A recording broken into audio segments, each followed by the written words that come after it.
महायुती म्हणून एकत्र निवडणुका लढणार, 17 जागांवर निर्णय निश्चित. राष्ट्रवादीचे प्रदेशाध्यक्ष खासदार सुनील तटकरे यांचे प्रतिपादन. राष्ट्रवादी काँग्रेसचे प्रदेशाध्यक्ष खासदार सुनील तटकरे यांनी महायुतीच्या आगामी निवडणूक रणनीतीबाबत भूमिका स्पष्ट केली. महायुती म्हणून आम्ही निवडणुकीला सामोरे जात असून 17 जागा महायुती म्हणून लढल्या जाणार असल्याचे खासदार सुनील तटकरे यांनी सांगितले.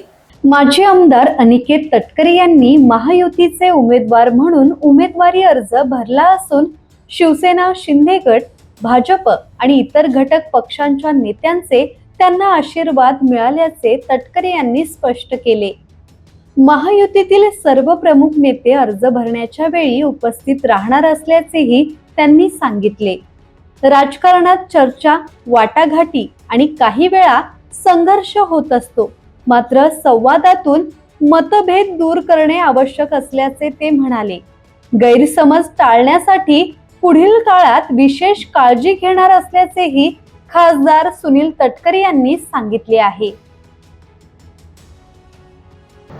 लोकप्रिय मुख्यमंत्री एकनाथराव शिंदे, आमच्या नेत्या उपमुख्यमंत्री सुनेत्राबाई पवार या सर्वांनी सामुदायिकरित्या एक निर्णय त्या ठिकाणी राज्यपातळीवरती घेतला की या 17 जागा महायुती म्हणून त्या ठिकाणी लढल्या जातील आणि त्याच्याच अनुषंगाने त्या ठिकाणी निर्णय होत भारतीय जनता पक्ष कुठला जागा लढेल, शिवसेना कुठला जागा लढेल, राष्ट्रवादी काँग्रेस पक्ष कुठला जागा लढेल या संदर्भातली अधिकृत घोषणा महायुतीच्या माध्यमातून काल संध्याकाळी त्या ठिकाणी झाली. अशा वेळेला ही जागा राष्ट्रवादी काँग्रेस पक्षाने महायुतीचा घटक म्हणून लढण्याचं निश्चित त्या ठिकाणी केलं आणि त्याच्यातून आज अनिकेतचा उमेदवारी अर्ज महायुतीचा उमेदवार म्हणून आम्ही या ठिकाणी दाखल करत आहोत.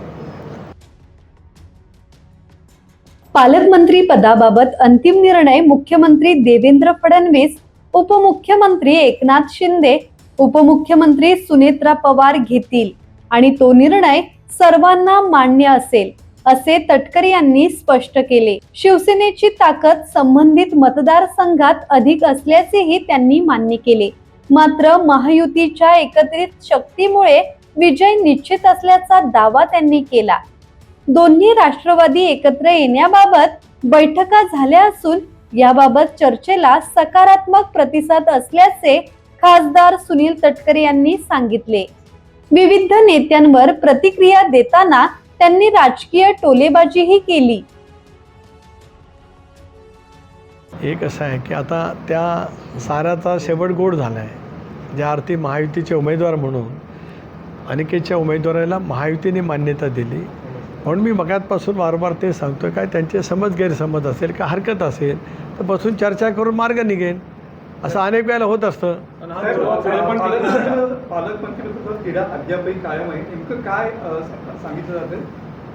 एक भाग असा आहे की स्थानिक स्वराज्य संस्थांची निवडणूक हा एक निवडणुकीच्या प्रक्रियेचा भाग आहे. पालकमंत्रीपद ते रायगडचं असेल, नाशिकचं असेल, मधल्या कालावधीमध्ये त्या संदर्भामधलं निर्णय झालेला नाही. आत्ताही मी आवर्जून या ठिकाणी सांगतो की जो निर्णय देवेंद्रजी फडणवीस मुख्यमंत्री या नात्याने घेतील, उपमुख्यमंत्री म्हणून शिंदेसाहेब घेतील, सुनेत्राबाईंनी घेतील, त्या निर्णयाशी सहमती राष्ट्रवादी काँग्रेस पक्षाचा प्रदेशाध्यक्ष म्हणून किंवा रायगडचा खासदार म्हणून माझी असणार आहे. शेवटी तिन्ही नेते राज्यांतील एनडीए बळकट करण्यासाठी ते त्या ठिकाणी प्रयत्नशील आहेत. अशा वेळेला कुठल्याही बाबतीमध्ये एक भूमिका मांडण्या इथपर्यंत ठीक आहे, पण एकदा नेतृत्वाने निर्णय घेतल्यावर तो मान्य करून ते पुढे कसं करणं ते काम आहे सर्वांचं. धम्मशील सावंत, संवाद मराठी लाईव्ह, रत्नागिरी.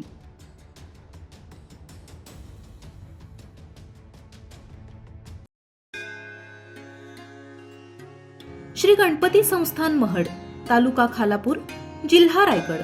श्री वरद विनायकाच्या भक्तांसाठी भक्त निवासाची सोय, स्वच्छता आणि 24 तास गरम पाणी, सीसीटीव्हीची नजर.